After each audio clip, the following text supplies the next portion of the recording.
was shot by Dexter police early this morning after they say he acted aggressively while they were trying to take him into custody.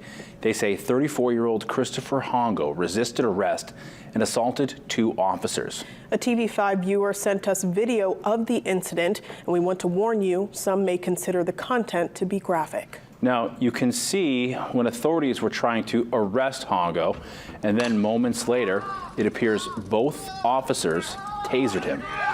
Video shows Hongo then attacking the officers and eventually pushing both down an embankment.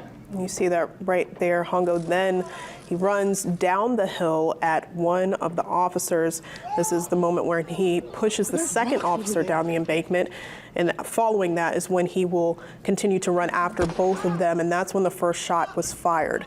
A few seconds later, you can hear another shot. There's a scene in Dexter earlier today. TV5 crew there to learn more about the incident. According to authorities, it was Police Chief Kevin Winnell and Sergeant Gary Morin who were called to Spring Street around 2 a.m. They spoke with Hongo. However, they say he resisted and assaulted both officers before he was shot. TV5 spoke with the landlord of the property and a man who knows of Hongo. They both emphasized mental health was the issue there. According to the landlord, Hongo's girlfriend and uncle live at the residence. He told TV5 Hongo tried to get mental health help, but he's released the same day, resulting in an unsuccessful treatment. They say Hongo then became more erratic. He says both Hongo's uncle and girlfriend left the residence recently because they were scared of him. The landlord says he told Hongo he was not allowed on the property anymore. He says last night, Hongo broke into the residence, which led to the incident.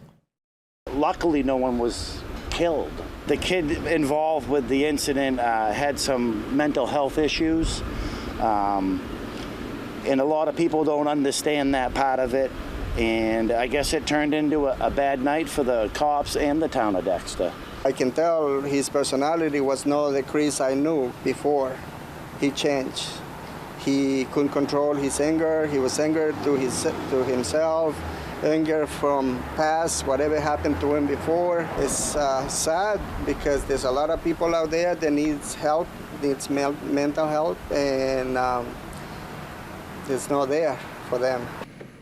Chief Wintle and Sergeant Morin were both released from the hospital this morning. The Attorney General's office is investigating, and both officers are on administrative leave, which is standard practice. At last report, Hongo was still being treated for his injuries at Eastern Maine Medical Center in Bangor.